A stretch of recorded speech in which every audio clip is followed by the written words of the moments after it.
Hey guys, welcome back to the channel. It's really been a little bit. I guess it's been like 2.5 months. Missed you guys, missed my fans. I've been home on summer break for I guess almost a month now, and I don't know what it is about like going on summer break, but basically as soon as I get home I have like an instant urge to like get back into art, like sketching and painting and stuff.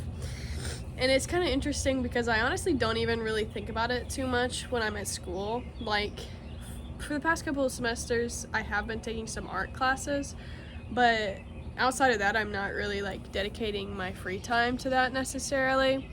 But like as soon as I get home, I don't know, I just really enjoy spending my free time making art whenever I'm not in school.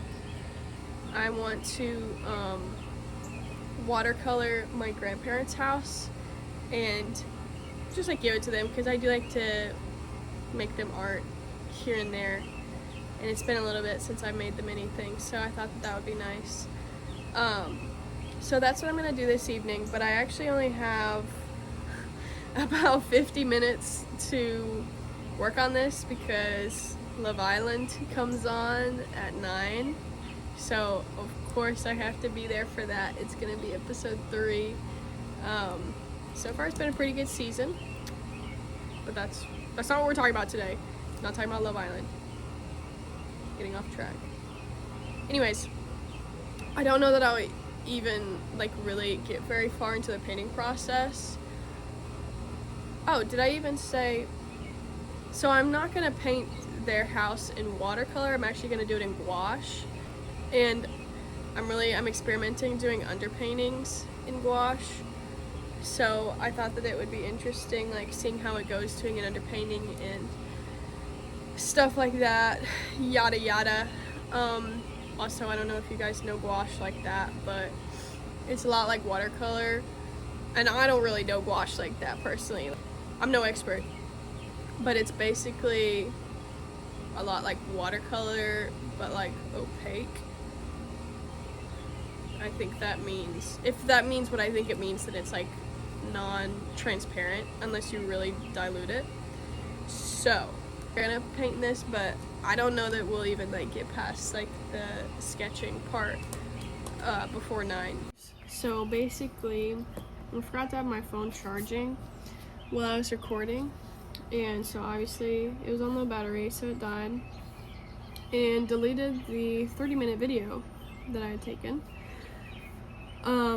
which I was going to turn into a time lapse, partially, but the other part of it I was yapping, and it was like kind of good stuff, low-key. Like I was kind of being like insightful. I was sort of surprising myself with what I had to say about this process, but alas, every single bit of it's gone. So I'll try and catch y'all up to speed now.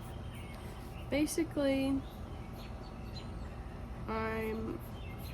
this is the third sketch. I started here, and then I put it on this light thing. Like whenever it's getting so messy, I don't know what's really going on anymore, and erasing's not gonna help. And then I go over and this is the second rendition, and here I am now. I don't need this right now, but I wouldn't typically do that. That was one of the things I was talking about. But architecture is like super hard for me, and so just to avoid a huge amount of erasing, because I'm not a big fan of erasing, I will just sort of salvage what I can by like tracing over my lines. So I'll just trace over like what works and then build off of it from there. But I was talking a lot about, in those 30 minutes, how there's a lot of trusting the process here, and with pretty much every piece of art that I do, but really, with stuff like this that's like really out of my comfort zone, like architecture and things that are heavy on perspective. So I'm not good with perspective, like, at all, especially when it's supposed to be accurate. There's a lot of trusting the process. That's okay though. I'm scared. Love Island starts in 5 minutes. I'm gonna have to pack it up though, because my show's gonna be on. My show is on. Well, it's about to be. Anyways, it's looking pretty good.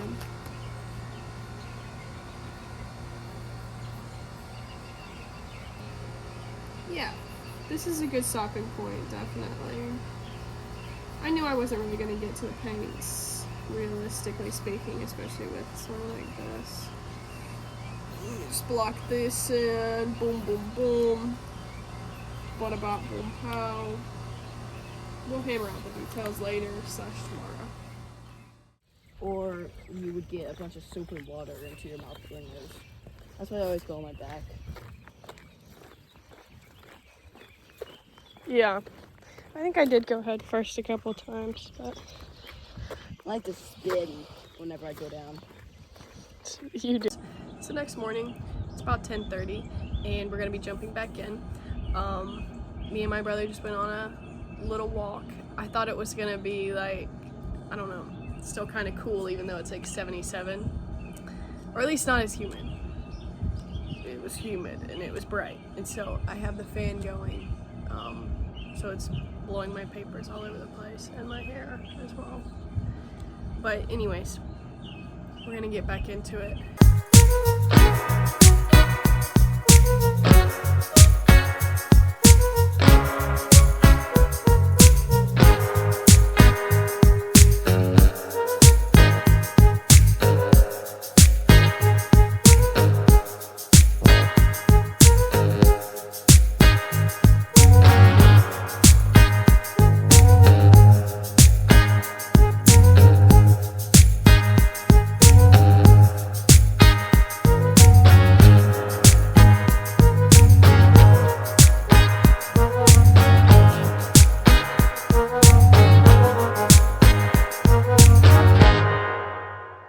Finished up the piece.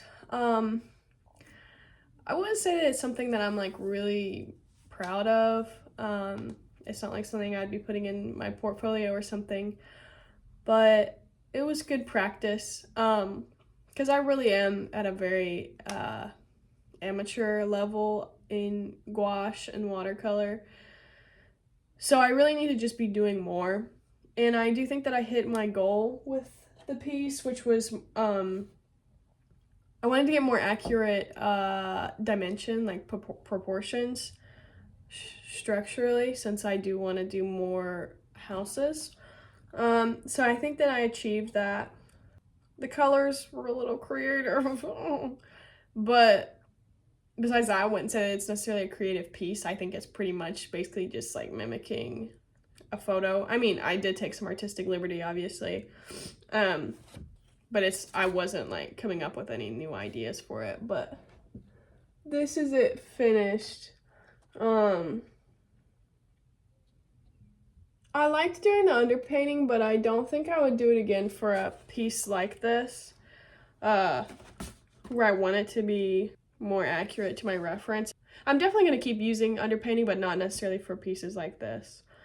I don't know, I guess it's kind of underwhelming, but I do think that my grandparents are going to love it, and I'm going to mail it to them, maybe write them a little letter to go with it. I guess that's basically it. I really want to get more into vlogging, like art-related stuff, and oh my gosh, there's a little part of me that wants to revive my old art Instagram that I haven't used since I was 16, which would be almost 5 years ago. I loved having my art Instagram. I felt like an influencer. I was doing all the follow for follows, you know, shout out for shout outs, and networking on that thing. It was so fun. I had like 150 followers. That was back in my glory days when I, you know, had time to actually, you know, be making art like basically every single day. But I was making so much progress back then, like, oh my gosh. And you could see the progress on my page. It was really cool. So I kind of do want to get back into that, but we'll see. I'm going to sign off, but this was fun making. Let me know in the comments if you think I should make more art videos. And if I do, what kind should I do? Because honestly, the possibilities are endless. I personally am like obsessed with sketchbook tours, so I could do that. I'm working in a sketchbook right now, and I have old ones too, like a billion of them. I can't think of anything else right now, but if you have ideas, let me know. Well, make sure to comment, subscribe, and smash that like button. And I will see you guys in the next video. Thank you so much for watching. If you somehow made it this far, you are a fighter. I'll catch you on the flippity flop.